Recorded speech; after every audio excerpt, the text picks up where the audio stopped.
இந்த மீனராசி நான் உங்ககிட்ட ஒரே ஒரு விஷயத்த சொல்றேன். கனவு உலகத்திலிருந்து வெளியில வந்து நெஜ உலகத்துக்கு வாப்பா. அதுதான் நல்லது. கனவு உலகத்திலிருந்து நெஜ உலகத்துக்கு வா. அப்பதான் என்ன நடக்குது, என்ன ஏதுங்கிறது உனக்கு தெரியும். முதல் விஷயம். சிலருக்கு வந்து பார்த்தீங்க அப்படின்னு சொன்னா, அது நெறைய அமோகமா அந்த திருமண வாழ்க்கை சில பேருக்கு அமோகமா சிறப்பா இருந்தது. சில பேருக்கு ஒரு சில ஏமாற்றங்கள் திருமண வாழ்க்கையில. முதல்லயே அது கல்யாணம் பண்ணி, அது ஒரு பிரிவினையோ, குழந்தையோட பிரிவினையோ சில விஷயங்கள் இருந்துன்னு சொன்னா, அதுக்கப்புறம் 2வது திருமணம் அவங்களுக்கு சிறப்பா சில பேர் ஐடி செக்டார்ல வேலை பார்ப்பாங்க. சில பேர் வந்து பார்த்தீங்கன்னா, கவர்ன்மெண்ட் செக்ஷன்ல வேலை பார்ப்பாங்க. அட்வொகேட்ஸா இருப்பாங்க. அதே போல வந்து பார்த்தீங்க அப்படின்னு சொன்னா, அரசாங்கத் துறையில இருந்து கொண்டே அரசாங்கத் துறையில இருக்காங்கன்னு வச்சுக்கோங்களேன், அரசாங்கத்துடைய ஒரு இது இருக்கும். அதாவது அவங்களோட கம்யூனிகேஷன்ஸ் இருக்கும். ஸோ அவங்க வழிகாட்டுதல் சொல்லுவாங்களே, அந்த மாதிரி செய்யக்கூடிய வேலைகள். ஸோ இதெல்லாம் இருக்கக்கூடிய சூழ்நிலைகள். யாரையும் கண்மூடித்தனமாக நம்பாதீர்கள். உங்கள் வாழ்க்கை உங்கள் கையில் இருக்க வேண்டும். அதுக்கு நம்ம இது பண்ணிக்கோங்க. இது ஞாபகம் வச்சுக்கோ அந்த ஒரு வரிய. மீனம் உடைவது உலகம் ஏமாற்றுவதால் அல்ல, தானே எல்லாரையும் அதிகமாக நம்புவதால்.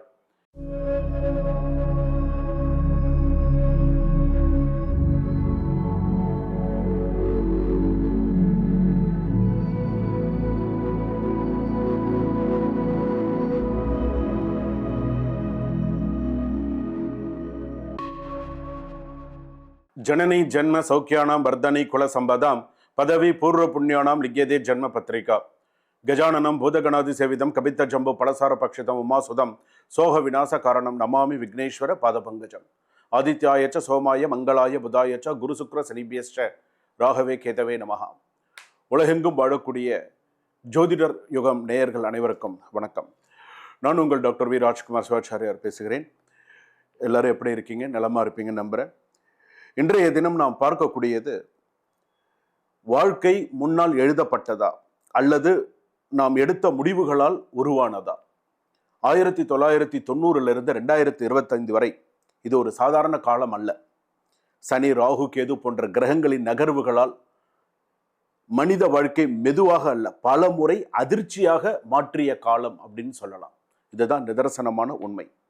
இந்த 35 ஆண்டுகள்ல எடுத்துட்டீங்க அப்படின்னு சொன்னா, சிலர் உயர்ந்தார்கள், சிலர் விழுந்தார்கள், சிலர் திருமணத்தில் நுழைந்து வெளியே வந்தார்கள், சிலர் பணம் சம்பாதித்து இழந்தார்கள், சிலர் வந்து பார்த்தீங்கன்னா உடல் நலத்தில் பல சோதனைகளை கடந்து வந்தார்கள் அப்படின்னு கூட சொல்லலாம்.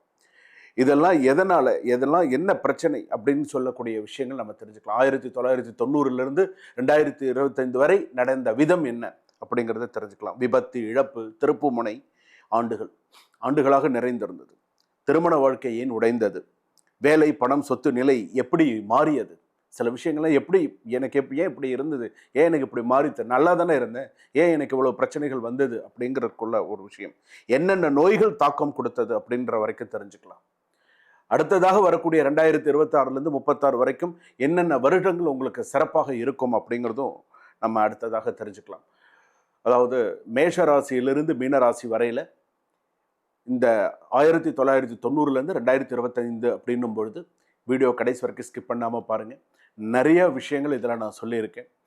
அதே போல் என்ன கோவிலுக்கு இந்த ஆண்டில் பிறந்தவர்கள் எந்த ஆலயம் மிக முக்கியமாக செல்ல வேண்டும், அந்த ஆலயத்திற்கு போய் என்ன மாதிரியான சில விஷயங்கள் செய்யணும், எந்த நாளில் செய்தால் நமக்கு சிறப்பு அப்படிங்கிறத நம்ம தெரிஞ்சுக்கலாம். வாங்க வீடியோக்குள்ளே போகலாம். மீனராசி நேயர்களை, உத்திரட்டாதி நட்சத்திரம் மீனராசி, ரேவதி நட்சத்திரம் மீனராசி, புரட்டாதி நட்சத்திரம் மீனராசி. மீனராசி நான் உங்ககிட்ட ஒரே ஒரு விஷயத்த சொல்றேன். கனவு உலகத்திலிருந்து வெளியில வந்து நெஜ உலகத்துக்கு வாப்பா. அதுதான் நல்லது. கனவு உலகத்திலிருந்து நெஜ உலகத்துக்கு வா. அப்பதான் என்ன நடக்குது, என்ன ஏதுங்கிறது உனக்கு தெரியும். முதல் விஷயம். 2வது, கனவுகளில் உலகம் கட்டும் ஆன்மா, ஆனால் நிஜம் ஒவ்வொரு குறையும் சோதனையும் வைக்கும். உண்மை. 90 2025 வாழ்க்கையின் ஓட்டம். இந்த 35 ஆண்டுகள் நீ 90 2025 நீ பிறந்திருந்தால் இந்த 35 வருஷத்துல உணர்ச்சி, நம்பிக்கை, ஏமாற்றம், ஆன்மீக தேடல் நிறைந்தது. ஏமாற்றம் லைஃப்ல நிறைய இருந்தது. நீ நினைச்சதை விட ஏமாற்றம் நிறைய நீ பட்டுட்ட. ஆரம்ப வாழ்க்கை அமைதியான கனவு குணம், குடும்பத்தில் முழு புரிதல் இல்லை, யாரையும் எளிதில் நம்பும் பழக்கம், சிறு வயதில் மனவேதனை அனுபவம் அதிகம். சிறு வயதில் மனவேதனை அனுபவம் அதிகம் அப்படின்னு சொன்னா அதுக்கு என்ன அர்த்தம் அப்படின்னு கேட்டா, இந்த மீனராசிக்காரர்கள் ஆணாக இருந்தாலும் சரி, சில பெண்களாக இருந்தாலும் சரி, சிறு வயதில் அப்பா அல்லது அம்மாவை விட்டு பிரிந்திருந்து சில பேர் வந்து பார்த்தீங்க அப்படின்னு சொன்னா உறவினர்கள் வீட்டில் வளர்ந்துருப்பாங்க, சில பேர் தாய் மாமா வீட்டில் வளர்ந்துருப்பாங்க, சில பேர் வந்து பார்த்தீங்கன்னா அத்தை தாத்தா பாட்டி அந்த மாதிரி வீட்டில் வளர்ந்துருப்பாங்க.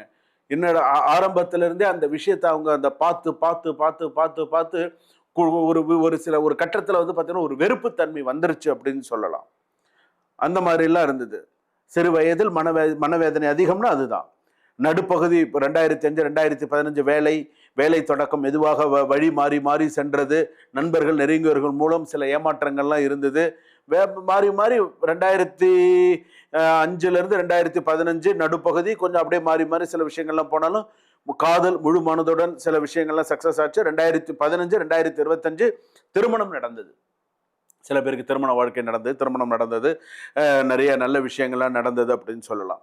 சிலருக்கு வந்து பார்த்தீங்க அப்படின்னு சொன்னா அது நிறைய அமோகமா அந்த திருமண வாழ்க்கை சில பேருக்கு அமோகமா சிறப்பா இருந்தது. சில பேருக்கு ஒரு சில ஏமாற்றங்கள் திருமண வாழ்க்கையில. முதல்லயே அது கல்யாணம் பண்ணி அது ஒரு பிரிவினையோ, குழந்தையோட பிரிவினையோ சில விஷயங்கள் இருந்துன்னு சொன்னா, அதுக்கப்புறம் 2வது திருமணம் அவங்களுக்கு சிறப்பாக இருந்திருக்கும். அதே போல வருமானம் இருந்தும் கையில் நிலைக்காது. தாமதம். 2வது திட்டம் முறிவு. ஏதாவது ஒரு விஷயம் செய்யறீங்க, ஏதாவது ஒரு திட்டம் போட்டு வச்சுருக்கீங்க, இதை பண்ணணும் சார், அது அப்படியே கொஞ்சம் நடக்காது. அப்படியே ஒரு இதா இருக்கும். 2006 2012 2018 2023 மன உளைச்சல் அதிகம், நிதி இழப்பு, திடீர் விபத்து வாய்ப்பு. ஸோ கவனமா இருக்கணும். உடல்நல பாதிப்புகள், நீரிழிவு நோய், பாதவலி, கால் நகம் பிரச்சனை, கல்லீரல் கோளாறு, மனசோர்வு, தூக்கமின்மை, இது எல்லாமே இருக்கு. சில பேர் ஐடி செக்டார்ல வேலை பார்ப்பாங்க, சில பேர் வந்து பார்த்தீங்கன்னா கவர்மெண்ட் செக்ஷன்ல வேலை பார்ப்பாங்க, அட்வொகேட்ஸாக இருப்பாங்க. அதே போல வந்து பார்த்தீங்க அப்படின்னு சொன்னா அரசாங்கத்துறையில இருந்து கொண்டே அரசாங்கத்துறையில் இருக்காங்கன்னு வச்சுக்கோங்களேன். அரசாங்கத்துடைய ஒரு இது இருக்கும், அதாவது அவங்களோட கம்யூனிகேஷன்ஸ் இருக்கும். ஸோ அவங்க வழிகாட்டுதல் சொல்லுவாங்களே அந்த மாதிரி செய்யக்கூடிய வேலைகள். ஸோ இதெல்லாம் இருக்கக்கூடிய சூழ்நிலைகள் உண்டு. 2வது இவங்களுக்கான ஒரு சில விஷயங்கள் அப்படின்னு எடுத்துக்கும் போது நிறைய நம்பிக்கை வைப்பாங்க. அதுதான் இவங்க கிட்ட இருக்குது. குரு கேது தாக்கம் சில விஷயங்கள் இருந்தது, ஏமாற்றம் சில நேரத்தில் இருந்து அதெல்லாம் சரியா போயிடும். மன மிகவும் அதிகம், அதாவது வந்து குலதெய்வ வழிபாடு, சில வழிபாடுகள் தெய்வத்துக்கிட்ட அப்படின்னு சொன்னா உங்களுக்கு ஒரு தனி பக்தி, தனி மரியாதை உண்டு. ஏற்றம் தரும் ஆண்டுகள் 2027 புதிய ஆரம்பம், ஏதாவது வேலையோ ஏதாவது ஒரு நல்ல விஷயங்கள் நடக்கும்.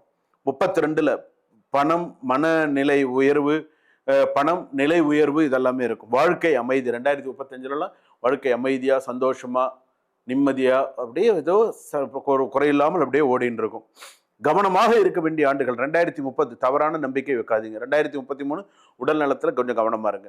கலை, ஆன்மீகம், சேவை, மருத்துவம், நல்ல துறைகள் எல்லாம் உங்களுக்கு நல்ல சிறப்பு. கலைத்துறையில் இருக்கிறவங்களுக்குலாம் நல்ல சிறப்பா இருக்கும். பணம் ஸ்டேபிளா இருக்கும், சேமிப்பு அதிகரிக்கும். பழைய சிக்கல்கள் இருந்தால் 2027க்கு பிறகு சரியாகும் வாய்ப்பு. தனியாக இருப்பவர்கள் 2026-30க்குள் திருமண யோகம் உண்டு. சார் நான் இன்னும் கல்யாணம் பண்ணல சார் அப்படின்னு சொன்னா 26-30க்குள்ள ஏதாவது கல்யாணம் கூடி வரும், கல்யாணம் முடிச்சிருவீங்க. யாரையும் கண்மூடித்தனமாக நம்பாதீர்கள். உங்கள் வாழ்க்கை உங்கள் கையில் இருக்க வேண்டும். அதுக்கு இது பண்ணிக்கோங்க, இது ஞாபகம் வச்சுக்கோ அந்த ஒரு வரியை. மீனம் உடைவது உலகம் ஏமாற்றுவதால் அல்ல, தானே எல்லாரையும் அதிகமாக நம்புவதால். நீங்க எல்லாரையும் அதிகமா யாரு மேலேயும் ரொம்ப என்ன யாரை நம்பணும், நம்பக்கூடாது, என்ன செய்யணும், எப்படி பண்ணணும் அப்படின்னு சில விஷயங்கள் நீங்க வச்சுட்டீங்கனாலே அதுவே உங்களுக்கு நிறைய சக்சஸ் கொடுக்கக்கூடியதாக இருக்கும். ஒண்ணு, நீங்க செல்ல வேண்டிய ஆலயம், எந்த கோவிலுக்கு போயிட்டு வந்தால் சார், சில பேர் வந்து மீனராசின்னு என்ன சொல்லுவாங்கன்னா, முதல் கோவில் மீனம் அப்படின்னு சொல்லும் பொழுது மதுரை மீனாட்சி அம்மன் சொல்லுவாங்க. மீனாட்சி வழிபாடு சிறப்பு, மீனாட்சி அம்மனுடைய வழிபாடு சிறப்பு அப்படின்னு சொல்லுவாங்க. அது சிறப்பு இல்லைன்னு அது வந்து மாற்று கருத்து கிடையாது. அது ஊர் உண்டு, அது செய்யலாம். ஆனால் அதற்கு அப்புறமாவும் ஏதாவது ஒரு வழிபாடு பண்ணணும், அதுக்கப்புறமும் வாழ்க்கையில் நல்ல ஒரு சிறும் சிறப்பமாக இருக்கணும், அதுக்கப்புறமா வாழ்க்கையில் நிறைய நல்ல விஷயங்கள் எனக்கு நடக்கணும், அடுத்தடுத்து எனக்கு நிறைய சக்ஸஸ்ஃபுல் லைஃப்பில் வரணும் அப்படின்னு சொன்னால் நீங்கள் போக வேண்டிய ஆலயம், நீங்கள் இருக்க வேண்டிய அந்த இடத்துக்கு போனால் உங்களுக்கு ஒரு நல்ல விஷயங்கள் நடக்கிறது அப்படின்னு சொன்னால் திருமருகல் அப்படிங்கிற ஊருக்கு போயிட்டு வாங்க. திருமருகல் போயிட்டு வாங்க. டைம் கிடைக்கும்போது திருவண்ணாமலை போயிட்டு வாங்க. திருவண்ணாமலையிலையும் வந்து பார்த்தீங்க அப்படின்னு சொன்னால் அட்லீஸ்ட் ஒரு 3 தடவை பௌர்ணமி கிரிவலம் வாங்க. இதெல்லாம் உங்களுக்கு சிறப்பை தரக்கூடியதாக இருக்கும். நல்ல பிரம்ம முகூர்த்த வேலையில் முடிக்கிற மாதிரி பார்த்துக்கோங்க. அப்போ அது வந்து உங்களுடைய வாழ்க்கைக்கு ஒரு சிறப்பை தரக்கூடியதாக அமையும். இது வந்து மீனராசி செல்ல வேண்டிய ஆலயம், மீனராசி இருக்க வேண்டிய சில சூழ்நிலைகள். சரிங்களா? இது அப்படியே பண்ணுங்க, வாழ்க்கை சிறப்பாக இருக்கும். இன்பமே சூழ்க, எல்லோரும் வாழ்க. 1990லேருந்து 2025 வரை நடந்த விஷயங்கள்லாம் எப்படி இருக்கும் எப்படியெல்லாம் இருந்தது அப்படிங்கிறத விவரமாகவும் முழுமையாகவும் சில விஷயங்களை நம்ம பார்த்தோம். இதெல்லாம் பொது பலன்கள் மட்டுமே. இந்த வருஷத்தில் பிறந்தா இவங்களுக்கு என்னென்ன விஷயங்கள்லாம் கடந்து ஃபேஸ் பண்ணி வந்திருக்காங்க, இந்தந்த விஷயங்கள்லாம் இப்படியெல்லாம் வந்திருக்காங்க அப்படிங்கிறத கணித்து இந்த ஜாதகத்தை சொல்லியிருக்கேன்.